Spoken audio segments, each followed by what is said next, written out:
Mandalika Grand Prix Association atau MGPA untuk Indonesia Grand Prix telah merampungkan pengerjaan lintasan utama pada sirkuit Mandalika Lombok, Nusa Tenggara Barat yang dipastikan akan menjadi tuan rumah bagi dua event balap dunia, yakni World Superbike Championship dan MotoGP 2022.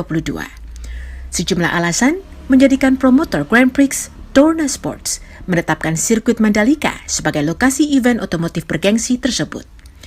Di antaranya alasan keindahan alam pada sepanjang 4,3 km sirkuit ini yang tak diragukan lagi.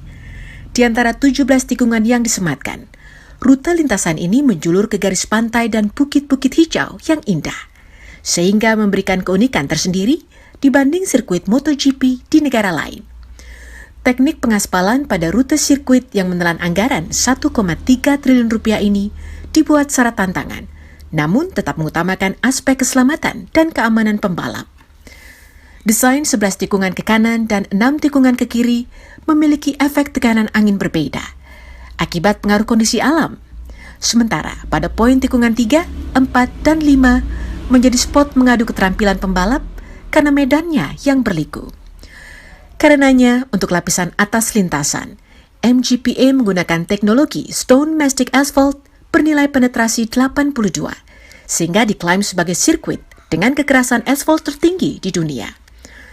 Teknologi pengaspalan ini, menurut Direktur Konstruksi dan Pengembangan MGPA Dwianto Eko Winario, memungkinkan suspensi dan kecepatan pembalap seperti mendapat dorongan pada kendaraannya saat menggilas asfal. Jadi Stone Mastic Asphalt ini mengandalkan kontak batu dengan batu, jadi stone by stone. Nah, karena batu dengan batu sehingga volume aspalnya sedikit.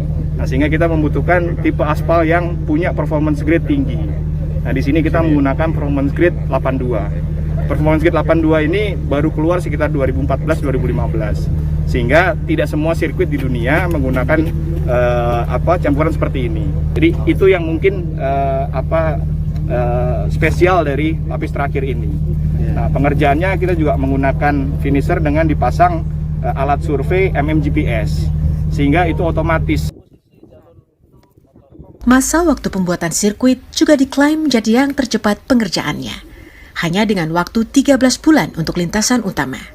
Sementara untuk sarana penunjang kesempurnaan sirkuit ditargetkan rampung pada 12 September 2021. Ini akumulasi perjuangan yang luar biasa melelahkan dari pihak-pihak yang mungkin jarang muncul di permukaan. Tapi saya harus berterima kasih terus terang ya buat Pak Kapolda sama Pak Danrem yang tanpa bantuan dan usaha beliau nggak mungkin kita menyaksikan sirkuit ini selesai pada waktunya.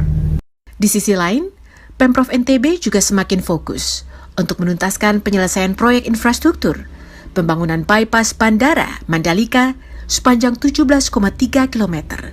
Sehingga dengan dituntaskannya pembangunan kawasan super prioritas ini, dipastikan Nusa Tenggara Barat untuk Indonesia siap menyambut gelaran WSBK dan MotoGP mendatang.